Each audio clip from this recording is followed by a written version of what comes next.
So let's start with a phrase that for, I don't know, the last 50 years or so was basically the highest compliment you could ever pay a European economy. Right. They're following in Germany's Oh, footsteps. yeah.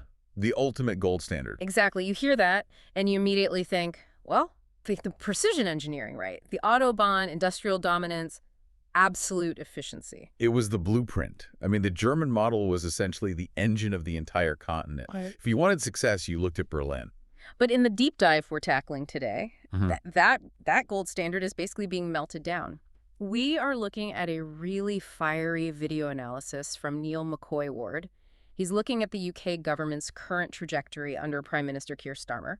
And his argument is pretty stark. Very stark. He says the UK is indeed following Germany, but specifically following Germany right off a cliff. Yeah, it's a heavy critique. And just to be clear, right up front for you listening, we aren't talking about minor, administrative policy disagreements here. No, not at all. McCoy-Ward is arguing that the UK is essentially sleepwalking into a failed economic experiment.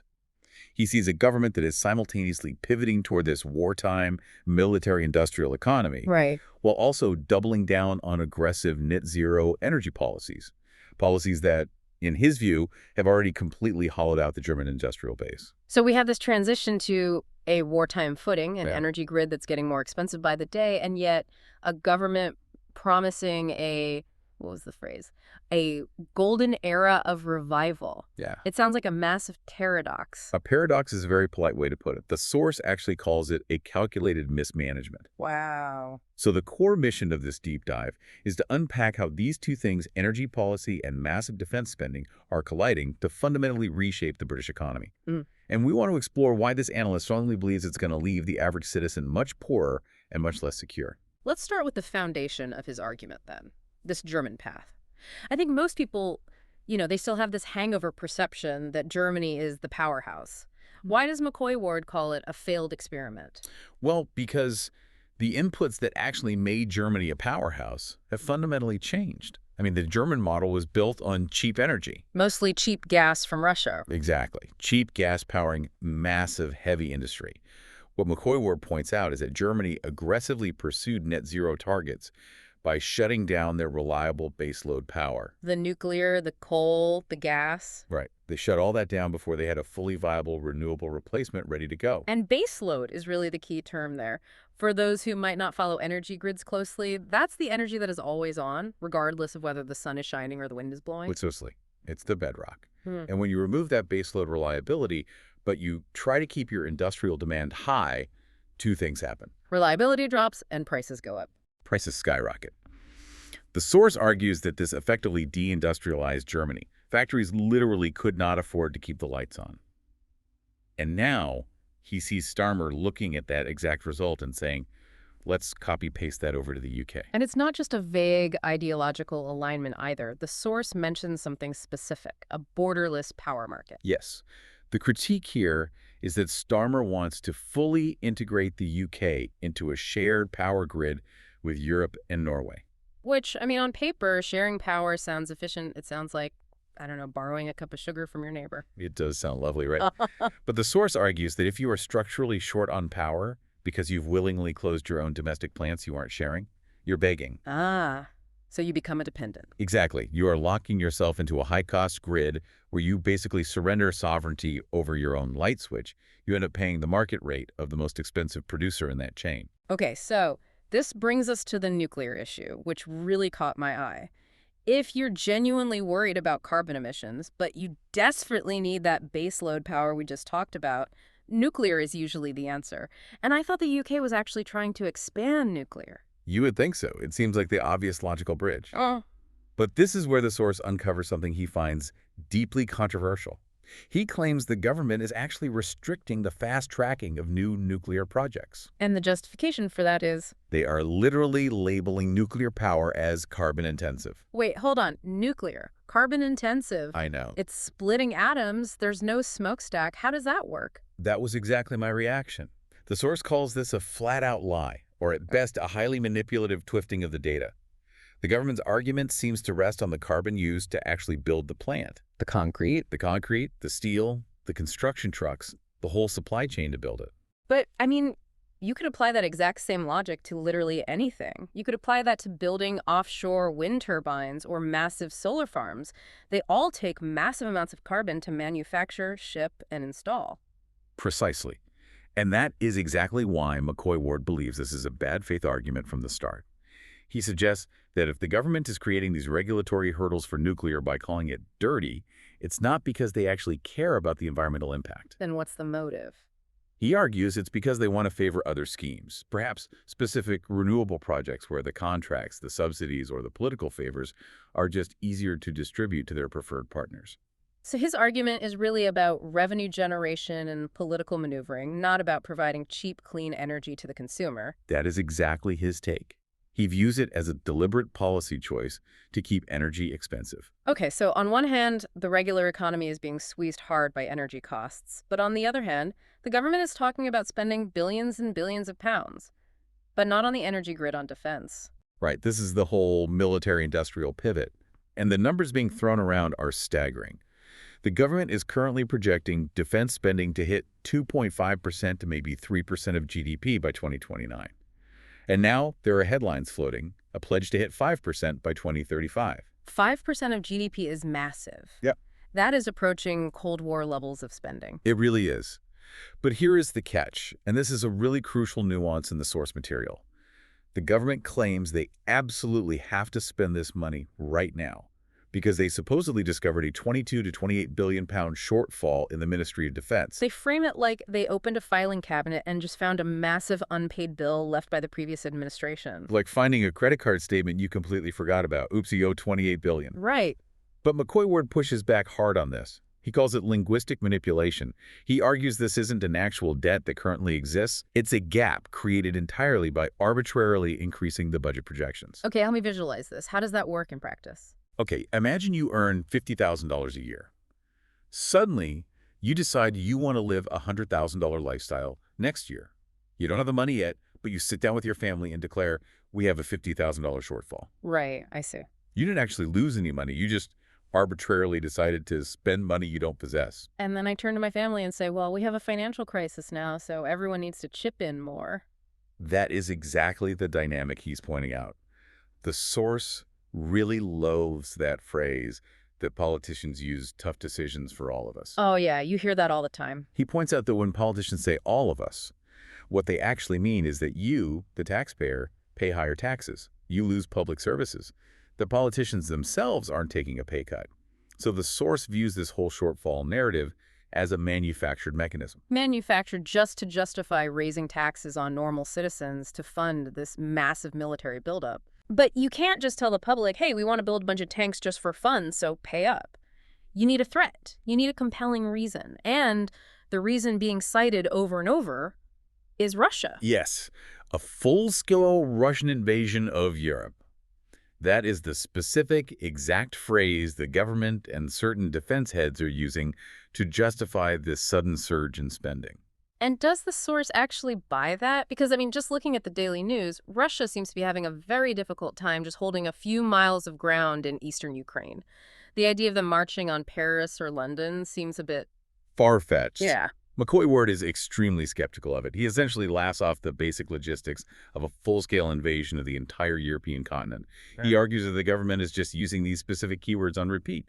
Invasion, threat, war. To manufacture consent. Right, to manufacture consent. That's a classic concept. Yeah. You basically scare the population so much that they willingly accept policies they would normally riot over. Yes. If you tell people, we are raising your income taxes to buy missiles, they get angry. If you tell them, we are raising your taxes because the Russian army is coming to burn down your village, they get compliant.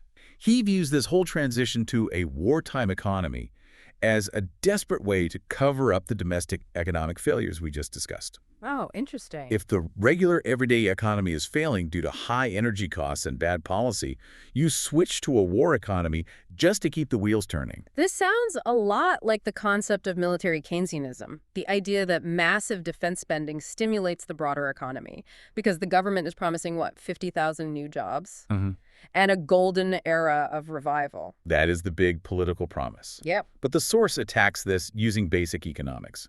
He argues that building weapons is fundamentally different from literally any other type of industry. How so? Well, think about it.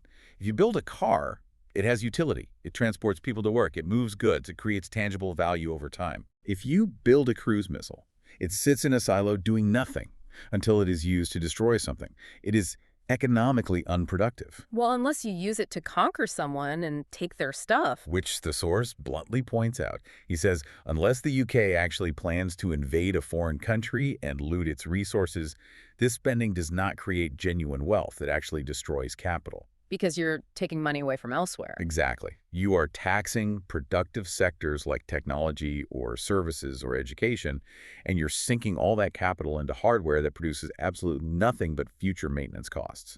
But wait, even if the end product is useless economically, the jobs themselves are real, right? People are getting actual paychecks to wet the metal and write the software. Well, this brings us to one of the most interesting parts of the deep dive, who is actually getting those contracts.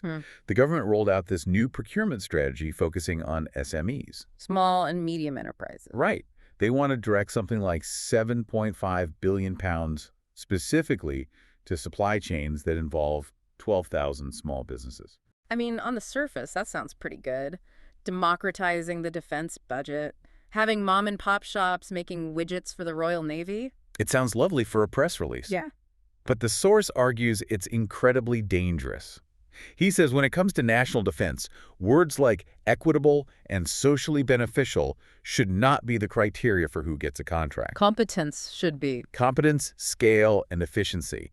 He compares this to social engineering. Social engineering, how so? Because you are trying to use the critical defense budget to essentially do social work. You're spreading money around to struggling small businesses for political points rather than going to the titans of industry who actually have the proven capacity to deliver complex weapon systems on time. So it's treating the defense budget like a localized welfare program. Right, rather than a serious security program. That is a fascinating distinction. And speaking of those titans of industry, the source found a really damning piece of evidence regarding Rolls-Royce, didn't he? Because the UK government loves to hold up Rolls-Royce as the absolute jewel of British manufacturing. They're supposedly ramping up for this huge domestic revival. Yeah, but the actual money tells a very different story. Yeah. McCoy Ward found that Rolls-Royce just announced a major $75 million investment. Okay. But that money isn't going to Derby. It's not going to Bristol. Where is it going? It's going to South Carolina in the USA. Ouch. That has to sting for the politicians pushing this narrative. It completely undermines their whole story. Yeah. You have politicians shouting about a British revival, but the actual capital from the single biggest British defense contractor is flowing overseas to support the U.S. industrial base. Not the UK's. Exactly. It strongly suggests that the smart money inside these corporations does not actually believe in the UK's domestic environment right now. So let's just pause for a second and look at the broader picture we've painted so far. We have high energy costs because of a failed transition model, defense spending that is potentially economically hollow and driving up taxes, and major domestic companies actively investing abroad instead of at home. Yes. What does this actually look like for the person walking down the street in Birmingham or Manchester? According to the source, it looks like a two-tier society. He dives into the recent employment data, and it is pretty grim. UK unemployment has officially hit 5.2%. Which is the highest since the COVID lockdowns, right? It is, but it gets worse when you look at the demographics. If you look at youth unemployment, the 18 to 24 age bracket, it is absolutely skyrocketing. We're talking in the 15% range. 15%, that is a massive loss of potential for a whole generation. He mentioned stories of recent university graduates applying for 50 or 60 basic entry-level jobs and getting zero callbacks. The bottom of the market is completely frozen. Right. But here's the specific statistic that really anchors his two-tier theory. He compared annual pay raises. Last year, overall public sector pay rose by 7.2%. Okay. And the private sector? Just 3.4%. Wow. That is a massive, massive gap. Right. So the people working for the government, whose salaries are paid for by taxes, are getting raises at more than double the rate of the people actually generating the wealth in the private sector. Exactly. McCoy Ward argues this is clear evidence of the government rewarding its own apparatus. It protects the state employees, while the private sector, which is supposed to be the engine of the whole economy, is left out in the cold to struggle with the inflation and the massive energy costs we talked about earlier. So it creates this deep divide, those protected by the state and those fully exposed to the harsh realities of the market. Yes, and just to add a little more anxiety to this already bleak mix, he brings up artificial intelligence. Right, the AI threat. He warns that we are facing a double hit. You already have a structurally weakening economy where jobs are scarce. But now that is combining with AI advancing so rapidly that it's poised to automate a huge chunk of the white-collar jobs that do still exist. So what's his advice to the listener dealing with that? It's very practical, actually. Diversify. Do not rely on a single paycheck or a single skill set in this environment because the old structural support system is just gone. It's a very unstable, very stressful picture. But the deep dive actually took a turn into something psychological here that I found really fascinating. We've talked a lot about the hardware of war, the budgets, the procurement, but he also talks about the software of war, the training. Oh, right, the Laser Quest analogy. Yeah, he used this weird analogy of Laser Quest, the kids' game with the neon vests and the plastic guns. Right. He cites current soldiers describing modern NATO maneuvers. They aren't out digging trenches in the freezing mud as much anymore. They are sitting in digital war rooms. They're operating drone swarms on screens.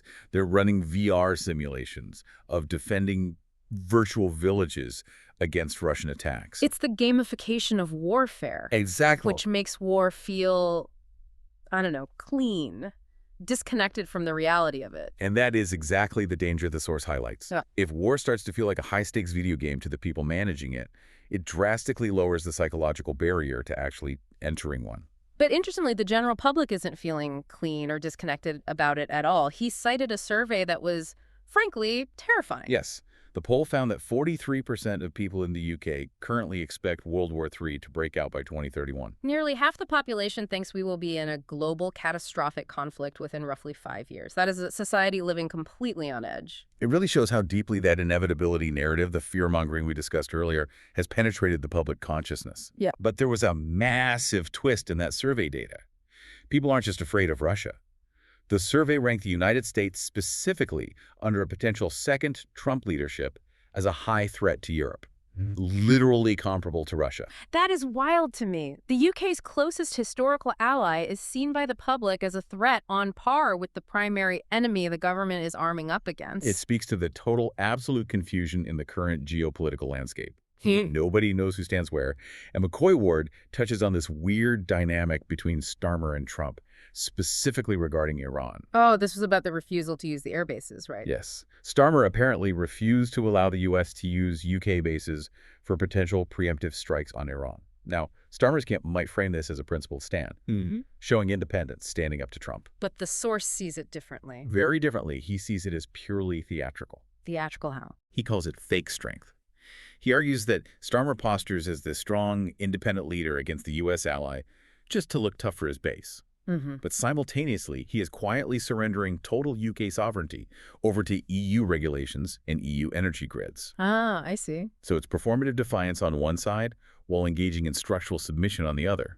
McCoy-Ward argues it's a messy, incoherent geopolitical stance that ultimately just leaves the UK isolated from everyone. Wow. It's a lot to process. You essentially have a government that claims to be building unprecedented security, but the source makes a really compelling argument that they are actually dismantling the very economic foundations that make real security possible in the first place. Right. So does he actually offer a solution? Or is this entire video just a depressing catalog of systemic errors? He does offer an alternative path, though it's very much a classical free market solution. Right. He firmly believes this decline is a choice, not an accident. So what's the fix? How do we reverse it? Well, reverse the engines. First and foremost, stop the rapid decarbonization. Yeah. He believes you absolutely have to prioritize cheap, reliable energy, meaning gas, nuclear, over abstract climate targets. Right. If you don't, you destroy your domestic industry. You simply cannot run a modern, competitive economy on a fundamentally unreliable grid. Okay, that makes sense from his perspective. That's step one. Second, drastically cut the red tape and the high taxes that are currently strangling the private sector. Yeah. If the government truly wants a golden era, you need private businesses to grow and hire, not just expand the government payroll. Right. And third, stop using the defense budget for social engineering. Right. Focus purely on military effectiveness, not social equity metrics. Basically, get the government out of the way and let the market work. Yes, his overarching view is that the country is getting poorer entirely because of bad policy choices.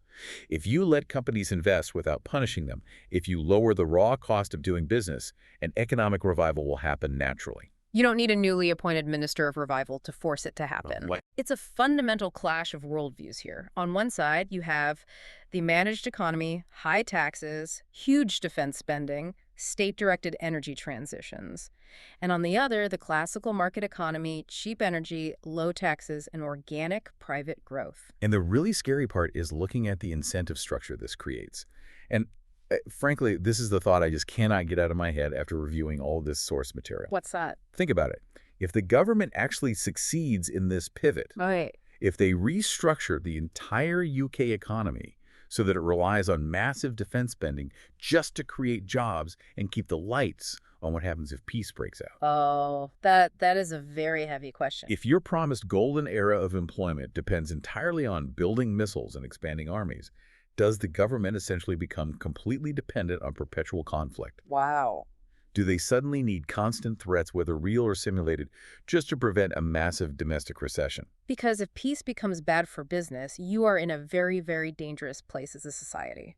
Exactly. Yeah. You create a deeply perverse incentive structure where global stability is actually the enemy of your domestic economy. Yeah. And that is the ultimate danger McCoy Ward is warning us against. Well, that is certainly a provocative thought to leave us with. It completely challenges the entire narrative of security that we are constantly being sold in the headlines. It really does. A huge thank you to the source material from Neil McCoy Ward for this rigorous, if highly unsettling analysis. Absolutely. It is always crucial to look under the hood of the official story. And thank you for listening as always. We will catch you on the next deep dive.